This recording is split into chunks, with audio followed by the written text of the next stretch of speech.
sis and tell, a whole lot of talk, a whole lot of nothing. Amanda does stand up, Allison's on TV, and when they hop on the phone, you already know it's the place you wanna be.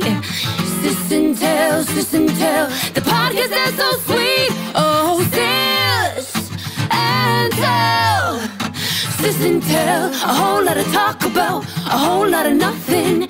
Sis and tell. Hey, Allie. Hey, man, what's going on? We've had a lot to celebrate this week. Murray turned 16, which is crazy.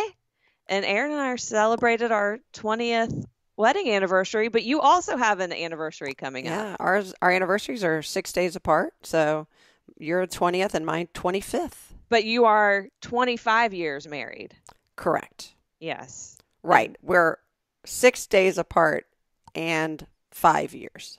Okay. Yeah. Well, we went out last night, Aaron and I, to celebrate, went out to the Atlanta Fish Market, which love that place. It has like all the fishes, but they have like a list on top of the menu of all like the fresh catches you can choose from. And I was struck by the names of a couple of the fish, because it wasn't just like cod. It was like genuine American cod. So I said to the waiter, I go, how come some of the fish have genuine before it? Or genuine. I think you have to say genuine. Yeah. Yeah. I go, that's like when you go past Zaxby's and right underneath it, it has real chicken in quotes. I'm like, at one point, was it fake American cod? Like, why did you have to point out it was genuine? What did he say? He said, I don't know. That's a good question. I'll ask. And then I'm like, no. This is more banter. Say, I'm just trying to get material for my stand-up comedy routine. Exactly. So thanks for playing. I was like, no, we're just chit-chatting. I don't need you to go ask the manager. Right. Can you imagine? That's embarrassing. I just need you to put your hand on your chest and laugh hysterically. Yeah, just and say, walk away. Walk away. Funny.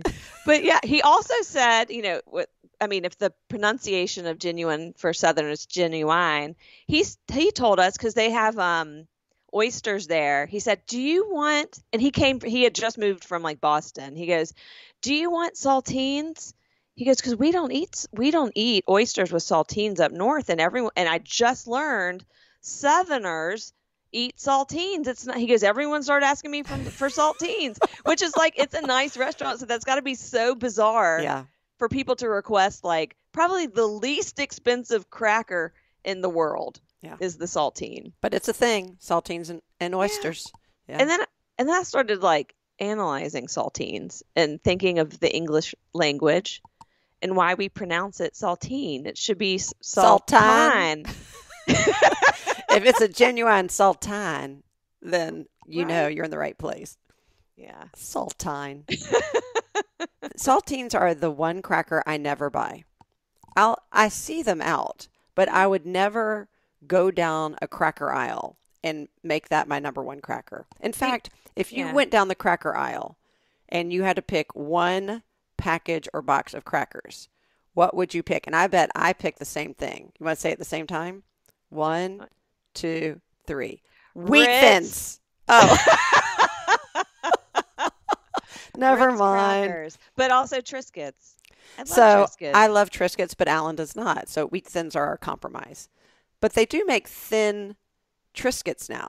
And so I feel like that's a little bit of a compromise. I don't need a thin Triscuit. I know, but I thought that's closer to a Wheat Thin. There is nothing. He's right. There's nothing more delicious than a Wheat Thin. I'm sorry. It is like the best cracker. No. Ritz? You like Ritz? No, I don't like Ritz, but my kids like Ritz's. Yeah. So, and Murray's like obsessed with the peanut butter crackers. He eats. So, Mommy taught me to make I'm putting that in quotes, genuine oyster crackers with flavoring. And literally it's just oil and ranch dressing packet, the whatever. And you toast them. And you bake them in the oven, and then you put them in a bag or a bowl or something. And Alan was so confused. He's like, I'm sorry, what did you make? But they're so good. They are addictive.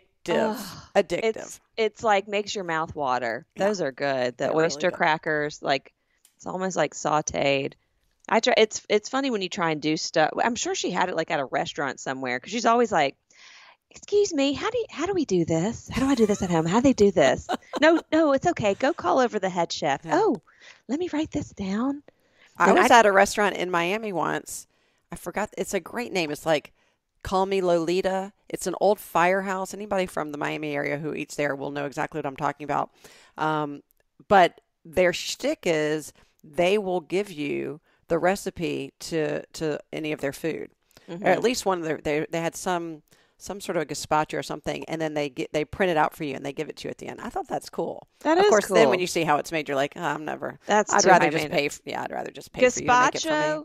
Gazpacho. It's so high maintenance. It's by the really way. not. You Yes, just it throw it is. all in a blender. But sometimes they want you to chop things, and Oh that's yeah, what it the takes. chopping. Right? I'm like, just get like salsa and eat it. It's basically the same thing. The chunky salsa, because I like chunky gazpacho. Tell me the difference between salsa and gazpacho, because I don't know. Nothing. No. In fact, I'm going to serve that this summer as a little as a little cold soup. I'm going to go to Costco and I'm going to get a giant container of thick salsa, and then I'm going to serve it in little cups with saltines on the side. Smart. If you add in some pico de gallo, they're your chunks. Yeah, that's There. it. That's You it. just combine all the salsas, Yeah. all the different salsa types together. We should do a taste test. That's funny. Yeah. Have you ever made your own low country boil? No. Well, you know what low country boil is. Yeah, but it's all the trafe. It is all the stuff. Well, Don't I you have to guess throw in have all the things. I don't cook things unless they've already got all the tails and feet and all that off. taken off. Well, you can find the footless shrimp. I know, but isn't that part of it that you put it all in there with the skins and I don't before it's know. peeled? Is that I don't part know. of it? Can't you do it with? I've been to a low country boil. I just have never hosted or cooked my own. So one time I tried to do my own. This was before I started eating all of that stuff, all of the trafe, and I was a vegetarian, and I Right. bought like vegetarian sausage, like hot dogs, and cut them in there. It did. I'll just have to say, it did not turn out well, but it did not. It did not start well because Okay. Scott had the packet, and we're gonna label this under the dumbest thing, one of the dumbest things I've ever done. Mm. So I had That says this. a lot. This might be a very exciting episode. Okay, I'm ready for this. It is not that exciting. It's just dumb. This is a cautionary tale, y'all. Don't do this. This is a cautionary shrimp tale. So I had the packet. They have like this package of seasoning that's in this packet, and you drop it in the water and you put all your stuff in there, right? So you buy, let's back up. You keep saying a packet of seasoning in this packet. You bought a bag that is like one step low country Yes. boil? Okay. Yes. It's And a it came bag. with the corn, the potatoes, the shrimp, and all of that, No. or no? No, because this was before I ate all shrimp Oh, and stuff. okay. Remember fake sausage? It was Yeah. gross. But it comes. It looks like a giant tea bag, Okay. right? Yes. That has all these I've seen seasonings this. in this. Like Old meshy- Bay and yes, an the Old Bay. peppercorns and Yeah, and you just stick the bag in there, and it seasons the water, and then whatever's in there absorbs the seasoning. I'm with you now. Okay. So I was like, I want to smell this. So I put it up to my face and I took this big old whiff of the seasoning packet, and I must have had a lot of cayenne in there, and it went all into my sinus cavities. Oh, And then I no. started like freaking out. There's nothing I could do. Right. And it was like I had my sinuses were low countryed boiled, and it was awful. You need to start snorting like sour cream or milk because that's the only Yes. thing that calms down the spice. I didn't know what to. It was so bad. So do not smell a package of spices unless it's like I was going to say, you don't want that as your basamim for the Havdalah. right. Yes. So that's so inside baseball if you're Jewish, Yeah. whatever Allison just said. But yeah, it was not like smelling a tea bag at all. Don't do that. It is very, very painful. Is that the dumbest thing you've ever done? It was one of the dumbest things Wow, that was you really pretty set me up dumb. for something much more dramatic and Yeah. exciting. I'm trying to think of more dumb things that I've done. I- There's some things that I can't talk about that I've done that I I'm was not going going to to say, mention I on feel the like that's one of podcast. the dumbest things you've done that's rated G. Yeah. Let's put it in that category. Let's say that's available for the podcast because Ruby's friends listen to this. As far as they're concerned, it's the dumbest thing you've ever done. Yeah, or at least one of them. Be careful what you smell. Yeah. There we go. Well, speaking of smelling, I know this is a weird transition, but can I just do a PSA for men when it comes to their noses? Please, for the love of all things. Hairy? Are you talking about their Yes. nose hair? Yes. Yeah. Do men not know that they need to trim their nose hair? Well, there's that Sharper Image tool. Do you remember the Sharper Image nose hair clipper? Yeah. And it's like it's like the size of a keychain, and you shove it up your nose, and you just press this button, and it like clips. Well, I'm pretty sure they also just sell that at CVS in the trimming department or the Yeah. hair cutting department, whatever. I was sitting in a meeting, and to be frank, I haven't been in in-person meetings in a really long time, so I get very excited when I'm with people until I turn to my left, and I am immediately distracted by the length of the nose hair of the gentleman next to me. And I'm not even going to say where I was or when I was or who it was because this is a But small don't they- town. yes. But let's they- just assume anybody who's been in a meeting with me in the past month, it could have been you. And yes, your nose hair was not only distracting, it was gross and easy to fix. So easy to fix. Allison, What? what if this person is listening? You're gonna. That's what I'm saying. I'm not calling that person out by name or Okay. identity, but I'm saying if someone of the male persuasion is listening to this and thinks it might be them, then it might be you. So go check. Can you see your nose hairs when you look in the Look, mirror? I think this is the equivalent of my calling, if saying you have spinach in your teeth or, something on your shirt or this is a public service announcement. All of you men or women, if you've got a magnifying mirror, go check it out because you might be horrified to know what's up there. Okay, so speaking of I had to get that off my chest. face hairs, I have a little friend. It's just one of them, but I have this reoccurring single hair that started growing out of my chin. And it's just one, and she pops up every like 2 months. But all of a sudden, it's like she's not there in the morning, and then in the afternoon, someone's like, "You got something on your chin." And I'm like, "Sorry, you're the winner of. You got to pluck that for me." Let me see your nails. Well, Aaron in the car, he's like, "You got something on your chin." And then he goes, "Oh." And I was like, "What?" And then he goes, I go, "Is it a hair?" And he goes, "Yeah." I'm like, "Just so tell me. I don't care. I'm like talking about it on the podcast, right?" Hairs happen. Wait, okay. I'm not shocked about the chin hair. It happens. And for, anybody who it hadn't have to, it's going to happen. But it grows that fast from the morning or you I'm just telling don't notice it for a few weeks. No, I'm telling you, it goes from not being there to being like an eyebrow hair, right? It's like I'm losing my eyebrows and they're making their way elsewhere on my face. I haven't lost facial hair. It's just going on vacation somewhere else. It's like, I'm done being above your eyes. I've been here forever. It's too hard to get all the way up there. I'm just going to stay down here. Right. I want to explore. This is fun. Look, it's like they're hanging from a cliff, It's not growing out of like a mole or anything though, right? Because that's verging on the. That's when I go to the dermatologist. Right. No, right. I don't have any moles on my face. Just the chin or hair. anywhere. Yeah. Yeah. Oh No. gosh, that is funny. Yeah. That but he noticed though. That's quite the Yeah. chin hair. But I'm like, you can tell me. I don't want to walk around with the chin hair. You got to grab it. And then I had a few months ago, I met my friend Amber for coffee and I found it in the car and I couldn't I was like trying to get it, and it's hard. I was like, oh, I couldn't. And it was so frustrating. And I said, okay, well, this is going to be a test for how close I feel to Amber. Like, am I going to ask her to pluck it? Will she pluck it? But I got it right before we met. And then I told her about it. Full disclosure, what you are seeing now is a clean face that wasn't there I was like, 2 seconds ago. I was going to need you to come in and help me with something. And I want you to know that's how close I feel to you that I I'm was sure going to she ask was thrilled. you. I'm sure our listeners are thrilled to hear about your chin Yes, hair. but shout out to Sarah, my friend Sarah Mosser, who also is a real estate agent. She did take care of that one hair that Aaron saw that he couldn't get because he bites his nails and he had no nails to help me out. So Okay. Well, also argument for keeping a pair tweezers, of travel tweezers in your purse or possession. 100%. Yeah.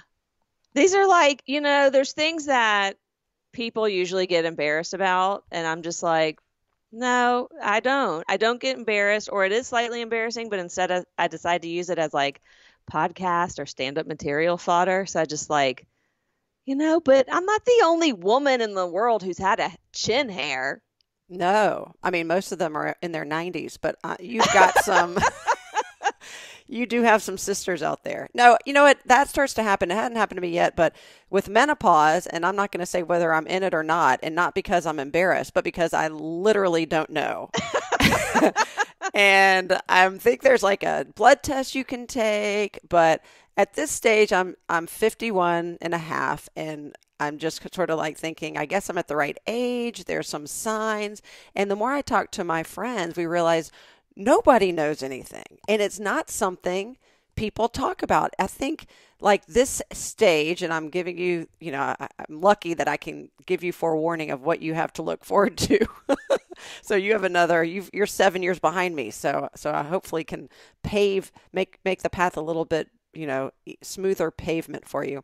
But it's like the new puberty, right? If you're going through these changes and you don't really know what's happening to your body, and at least back then I couldn't Google it, but now there's not really, and if there is, I would love to know, but there's not really a go-to site that tells you everything you need to know and answers all your frequently asked questions. You can Google it for sure, and you can go to 1,000 different places that'll give you a million different suggestions, but it's one of those stages in life that I think women just deserve to know the truth about.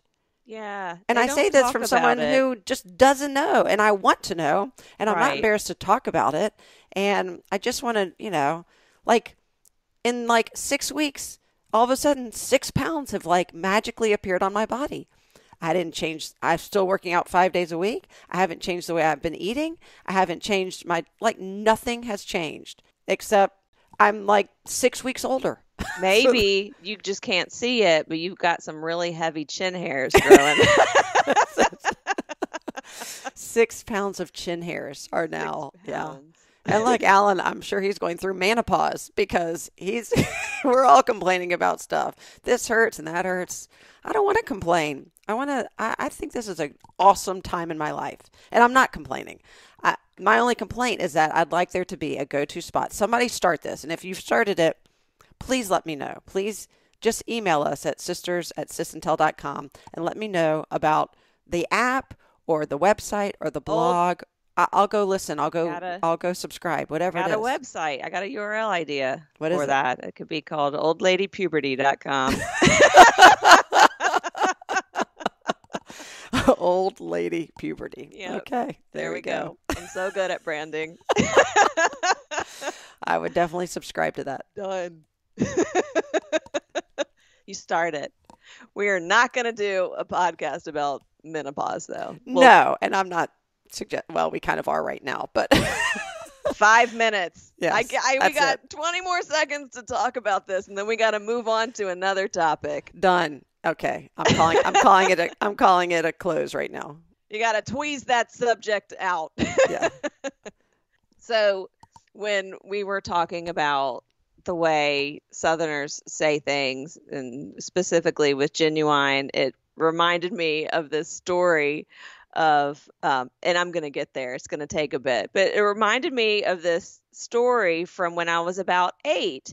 And I used to hang out with our family friends, the Meyersons, all the time. Their daughter, Julie, was one of my closest friends growing up. And we loved to go to this pet store called Ed's Pet World. Oh, gosh. I know about Ed's. Yeah. She was obsessed with Ed's. And she had Ed's Pet World come to, I think they were at her bat mitzvah party. So, too. The Ed's Pet World came to Julie's bat mitzvah party. It was like Julie's Zoo, I think, was the theme. Wasn't it in Homewood?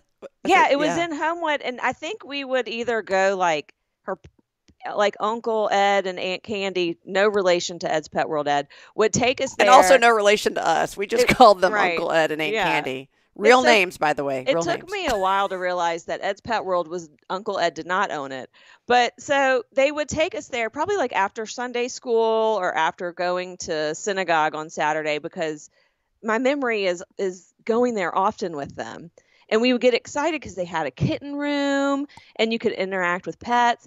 And this one particular day, we we ran up to the door and there was a sign on it and it said Genuine Pigs. No, it did And not. we were so excited. I was like, oh my God, Julie, they're genuine pigs. Ed's Pet World has pigs. I can't believe it. And they're genuine. So we ran in. We looked all over for the pigs. We couldn't find them. And we ran up to whomever was working behind the counter.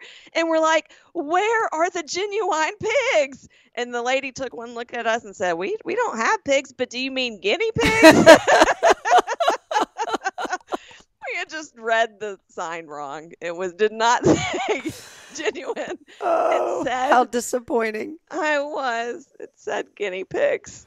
But And I even the really- concept of a pet store, do you know how, like dated that makes us, that we even knew what a pet store was?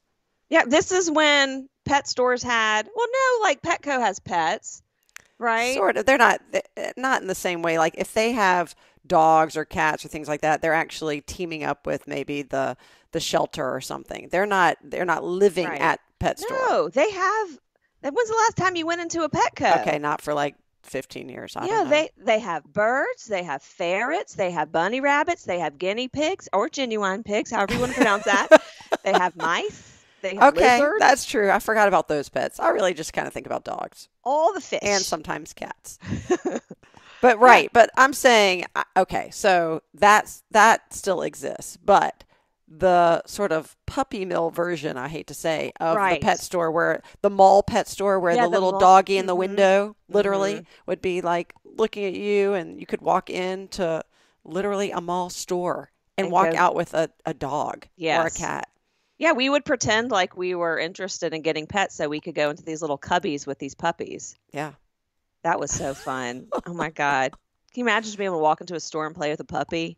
I know. Well, now It's- there's puppy therapy. You can actually I think is it rent puppies, or I- there are services that will bring puppies to your office. So during the pandemic, when everyone was like the height of everyone getting puppies, I was like looking at black lab puppies because we grew up with a black lab, and I Right. was so close to getting a puppy, and I knew it was a bad idea. I knew it was such a bad idea that I went onto our neighborhood Facebook page and I said, please talk me out of getting a puppy by telling me all the reasons puppies are assholes. Because they are. Right. They are. They are the worst. That's why it's so much better to adopt an older dog. That, and so you can time them out to die by the time your kids go to college. Exactly. So true empty Which is nesters. important. Yeah. It is. That's what. So we've did it done. work? They gave you enough Oh, reasons? 100%. Yeah. I mean, it was a very popular thread. Everyone told me all the worst things their puppies had done.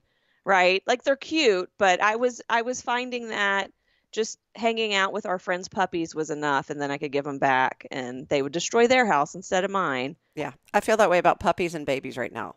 I love them, but I just want to borrow them for a little bit or see them for a little bit, then give them back and then go on to my life. Yeah. Yeah. Just at a different stage. And I have friends who are empty nesters now and then get a puppy. I'm like, what are you thinking? No. That's literally like 14 to 17 years of hard labor and investment. Oh, and you. Getting the puppy sitter and, it tethers you to your house. It does. I don't want to be tethered. Unless you've got like one of those teeny tiny dogs that you can just stick in a bag and take with you on an Right. airplane. Right? My emotional support weenie dog. Yeah. I don't know. I think a weenie dog is too big. Did I have a conversation with you about wiener dogs? Is it you? And I corrected the way, I think it was Aaron. Speaking of how people pronounce things a weird way, what is the actual name of a wiener dog? What are they called? Dalmatians? No. What are that's- they? No, It starts not with a D. Dalmatians. Oh, sorry. Not Dalmatian. It's a now I'm like self-conscious about it because I can see it's spelled like DACHSMUND. A dachshund. Yes. Well, Aaron, I believe it was Aaron, was calling them dot towns. Like his whole entire life. His whole life. He was like, dachshunds. I go, do you mean dachshunds? Dachshunds. Yeah. And I was like, Nobody pronounces it dachshunds. I was like, I swear to God, it was Aaron. It could have been a friend of mine, but Aaron is a friend of mine too, and my husband. But I was like, really? You've been calling them dachshunds? Is it a genuine dachshund or is it a genuine. dachshund? It isn't. Is it a German word? Is that why it's hard to pronounce? Be. It's got to be. Yeah. Because it's spelled. They're hunting dogs. They would send them into holes to get out whatever animals are in the holes. Yeah. Hence the hound part of dachshund. Yeah, dachshund. I mean, I understand. Right. Oh, now I can't even say it because it's making me uncomfortable. Dachshund. Dachshund. Yeah. So, I mean, look, I was mispronouncing espresso for most of my life. You still mispronounce Halloween. You call it Halloween. And marshmallow. What do you say? Marshmallow? It's marshmallow. Yeah. But it's mallow. But nobody says marshmallow. Okay. Well, some people say Halloween. And get corrected all the time.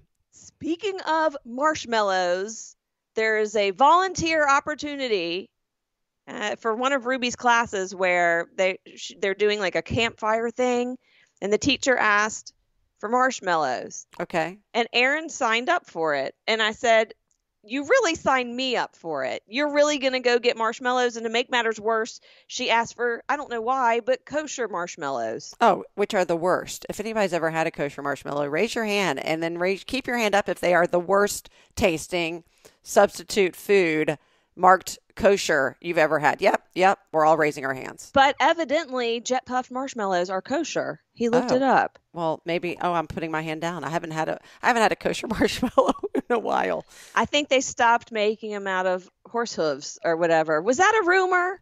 Do you think marshmallows were really made out of horse hooves? No, I thought like there was maybe a gelatin in there that was unkosher. Yeah. So maybe it's a cow gelatin instead of a pig gelatin. Yeah. Look, there's some PTSD here. We're talking about like foods, traditional, or I should say common foods that kids love that were not marked kosher when we were little. And we've probably discussed this before, but the best example of this is the Oreo, which was unkosher forever. And we all went to a Jewish day school in Birmingham, and they tried to substitute it with the Hydrox cookie, which is just not generic, barely Oreo. Even the poor man's version of an Oreo. It is horrible. It is not an Oreo. It's not genuine. It is not genuine. It's not a genuine and Oreo. Then Oreo finally came out with non-lard based oil or vegetable oil or whatever, and certified kosher, and the world rejoiced, as it should. As it should. You know what else is kosher, which I'm proud to say? Little Debbie's. Oh, yeah. Yep. Made up here right north of Chattanooga. Little Debbie's are kosher. They use palm oil, not lard. Yes. Yeah. So lots of options today, but there weren't when we were growing up. Oh, that's sad. So what happened with the marshmallows? Why do you need marshmallows for a class project? They're doing Ruby's in a class called Adventure Quest. Okay. And it's one of the what are the classes called that are not part of the core? Like the extras. Electives? It's an elective. She didn't choose it. She didn't elect the elective. She didn't elect it. No, they're assigned, but it's Adventure Quest, and I don't really understand what happens in Adventure Quest. I think feel it's like outside. Maybe it's a quest and you have an adventure. And it's lots of outdoorsy stuff. It sounds cool.